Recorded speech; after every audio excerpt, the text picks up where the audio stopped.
Salut à tous et bienvenue sur la Vortex. Aujourd'hui, je vais vous présenter un Open the Box particulier, car il s'agit du jeu que j'attends le plus depuis 2 ans. Oui, je l'ai commandé il y a 2 ans. Horizon Zero Dawn, le jeu de plateau, enfin est arrivé. Alors, ce n'est que le jeu de base, parce qu'il y a eu tellement de retard avec les Covid, les machins, mais il y a tout, il y a eu plein de retard. Là, on a eu la boîte de base, et il va y avoir toutes les autres extensions en juillet 2021, si tout se passe bien. Sans plus attendre, j'ai le cutter, j'essaie de ne pas me couper les doigts, et on ouvre la boîte. Vous savez, déjà, j'ai le cœur qui bat, parce que j'attends ça depuis 2 ans. Boîte. Bon, celle-là, hop, on va la mettre là en attendant. Oula, mais c'est complètement emballé. Elle est en vert. Voilà, elle est en endroit. Et... enfin, la boîte. Oh putain. Ouais, magnifique. Bon, alors je suis un fan du jeu vidéo. Allez, c'est parti, on ouvre. J'en tremble, j'en tremble. Vous n'avez pas idée à quel point je suis en transe d'avoir ça. Allez, j'enlève tout ça, et voilà, on ouvre. Ouh. Donc le bouquin de règles, intéressant, donc on va voir. Les pions, des sachets. Ah mais c'est super beau. Alors, il y a combien de plaques? 1, 2, 6 plaques. C'est super beau. Je suis trop... On va regarder tout ça. Et voilà, Horizon Zero Dawn. The board game is a semi-cooperative tactical action game for 4 players set in breathtaking world of Horizon Zero Dawn. Alors, vous avez 2 figurines, 2 boîtes de figurines, enfin plein de boîtes, et les plateaux. Alors voilà, donc les plateaux sont recto verso. Ici, vous pouvez voir tous les petits détails. Oh là là, il y a des trucs. Ah, c'est génial. J'adore. Alors, les plateaux sont beaux, mais vraiment beaux. En fait, quand on voyait leurs vidéos, leurs photos, ça criait au niveau des couleurs ou quoi que ce soit. On ne voyait pas forcément très bien. Et en fait, c'est super chouette. Alors, comme vous pouvez regarder là, ici, il y a les petites flèches. En fait, les flèches sont les déplacements des robots. Alors, on sait que les plateaux, on peut les placer un peu comme ça. Ils ne sont pas forcément... comment dire, en carré, etc. Ils peuvent être en quinconce, ils peuvent avoir voilà, des maps un peu comme ça. Vous avez plein de petits symboles ici, donc c'est comme dans le jeu vidéo, vous pouvez vous planquer dans les herbes. Vous avez des débris de villes, de bâtiments. Ah ouais, on voit bien les fenêtres et tout. Là, vous avez des cadavres de veilleurs, si je me rappelle bien du nom en français. Et ça se dépunch, mais à une vitesse assez géniale. Alors le dépunch, je le regarde, il est pratiquement lisse, il y a une petite encoche très légère. Comme vous pouvez voir au niveau du plateau, enfin si vous arrivez à voir, là, il y a des symboles. Alors il y a des A, il y a des B, c'est là où on place les robots au départ. Il va y avoir des zones de couvert, il y a des zones de hauteur, et il y aura des zones, à un moment donné, on va devoir placer des villes ou des pions. Il n'y a pas tant de pions que ça donc pour cette première, donc ça va, il n'y en a pas 150 000.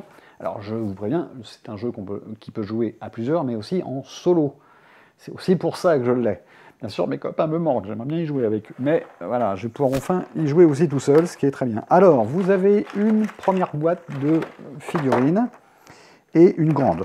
D'habitude, le thermoformage, et pas le terraforming formage, le thermoformage, je le jette, parce que ça m'emmerde. Et là, il va être très pratique. Ah, les figurines. Alors, les figurines sont plus petites que je le pensais. Vous pouvez voir que la taille des figurines de Rage of the Sword sont quand même nettement plus grandes. Au niveau de la taille des figurines, elles font 28 mm, eh ben, pile poil. 32 mm avec le socle. Donc ça me paraît petit à la base, parce qu'on est habitué à des très grandes figurines pour un tas de trucs.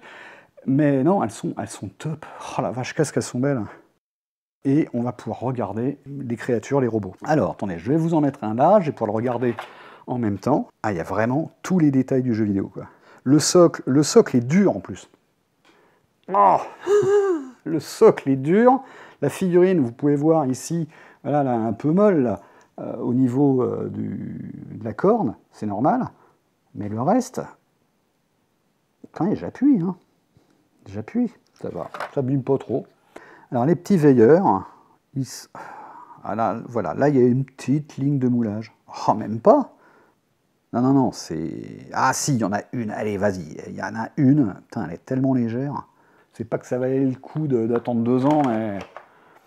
Ouais, on est vraiment gâtés là. C'est... Waouh. Je suis tellement content. Alors là, vous avez hop, des ravageurs, je crois, avec les dents. Alors si vous regardez bien, là, il y a des scies, avec le laser au-dessus. Ça, c'est une vraie saloperie en jeu, déjà. Il y a aussi un truc, ce sont les sortes de créatures un peu comme des chevaux. Alors on voit que Aloy, dans le jeu vidéo, on peut la monter. Et puis après, on peut cavaler avec. Dans le jeu, là, on ne peut pas. C'est un trait de Aloy. Donc je sais que Aloy sera disponible, on va avoir la figurine, donc il y aura peut-être des petites règles, une carte spéciale, un truc. Oh, il y a plein de détails, il y a vraiment plein de détails. Putain, elles sont belles. Oh là là, alors là, il y en a encore deux, il y en a quatre, quatre ravageurs, quatre... Enfin, je les appelle ravageurs, mais je ne me rappelle plus les noms. Hein. Pour les chasseurs, alors, il y a la Nora, c'est celle qui a l'arc, la Karja, qui est là-bas, le Seiram, qui est donc une sorte de forgeron, on peut appeler ça, et les Banouks, les dés. Alors, dans le Pledge, il y avait des dés supplémentaires. On les a pas encore, ce sera pour plus tard. Alors, les dés, allez. Autant qu'on les teste. Alors, on a quoi? Alors, je sais que je vais avoir d'autres dés, parce qu'en plus, j'ai une deuxième boîte qui arrive bientôt. Je suis un malade. Alors, il y a des dés orange, des dés bleus et un dé noir. Alors, le dé noir, je sais que c'est un truc spécial. Vous avez 3 faces critiques. Voilà, des faces critiques. Et puis des faces vides. Donc, c'est vraiment un dé à 50%. Vous allez avoir les dés bleus. Les dés bleus avec donc des touches avec flèche, double flèche, triple, non? Non. Si, triple flèche.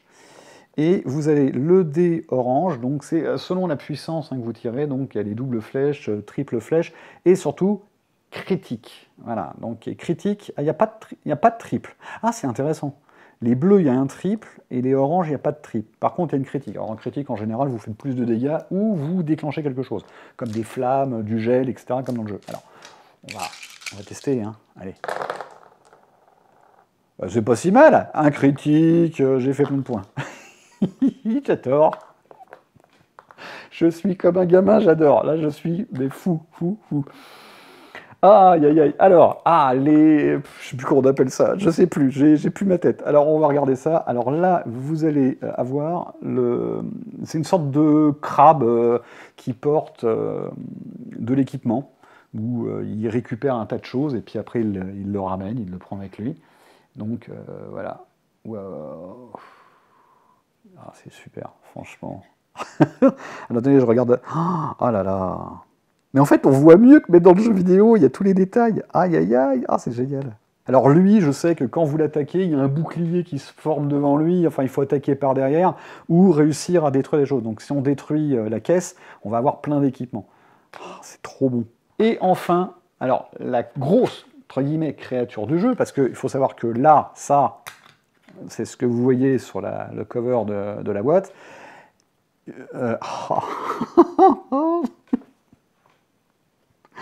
Ah, c'est trop bien. Ah, j'ai les larmes aux yeux. Je trouve... Ah, c'est génial. Aïe, aïe, aïe. Qu'est-ce que c'est beau.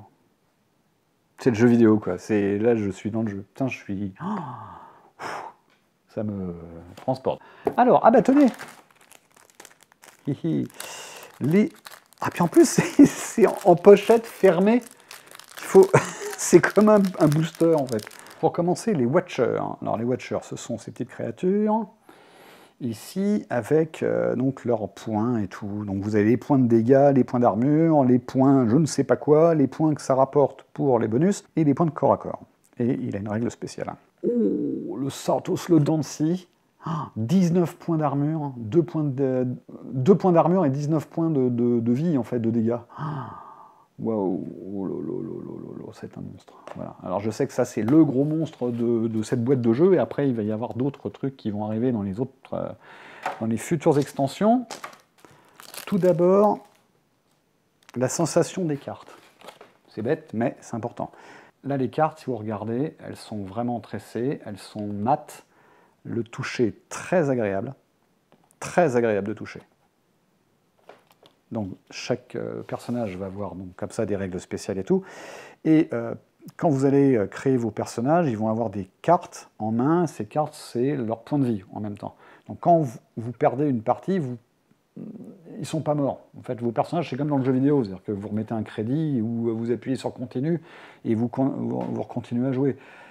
Mais voilà, donc vous avez plein de cartes. Et plus vous allez jouer, plus vous allez perdre des cartes, et plus vous en prenez, plus vous allez avoir des cartes dans votre défausse. Mais votre défausse, vous allez la récupérer. Mais on verra tout ça dans une explication de partie.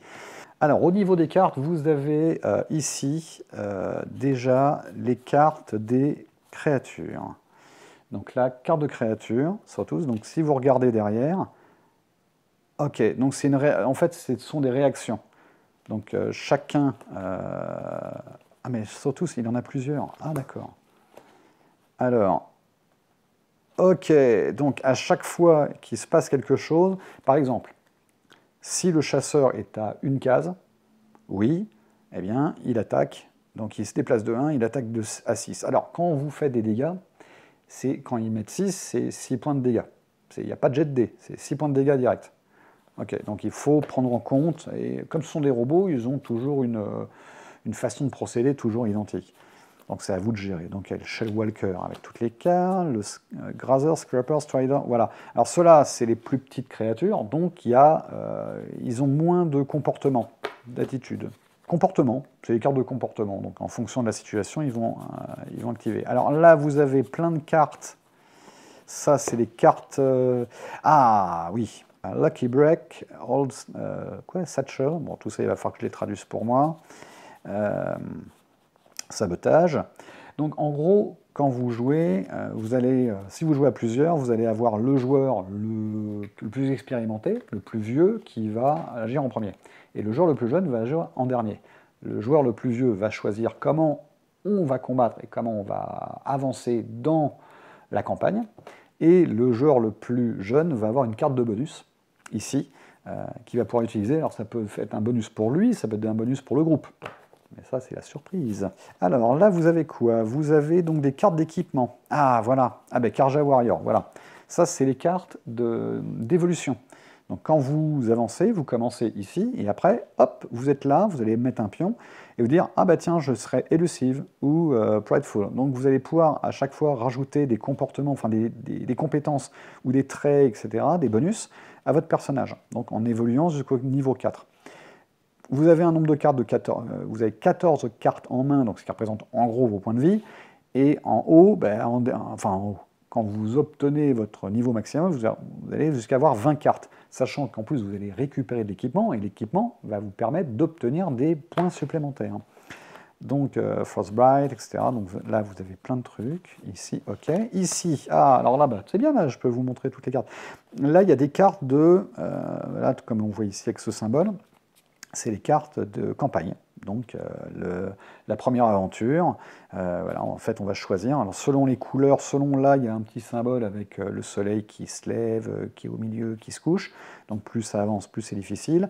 Vous avez les positions ici, quand il y a un rond, c'est là où vous commencez à vous placer, et les points ici, en fait c'est pour indiquer sur les maps, sur les cartes, en fait comment on les place. Et il y a plusieurs niveaux, et là c'est le dernier niveau, donc ça va être de plus en plus difficile. Voilà. Et après, vous avez aussi ici indiqué quelle créature vous avez en face de vous.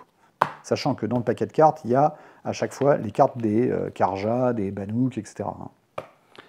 Et attendez, on va faire un petit tour sur le bouquin, quand même.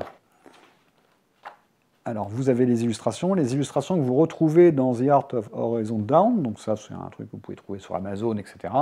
Voilà, oh là là, tous les trucs, il y a un petit personnage, il y a tout expliqué.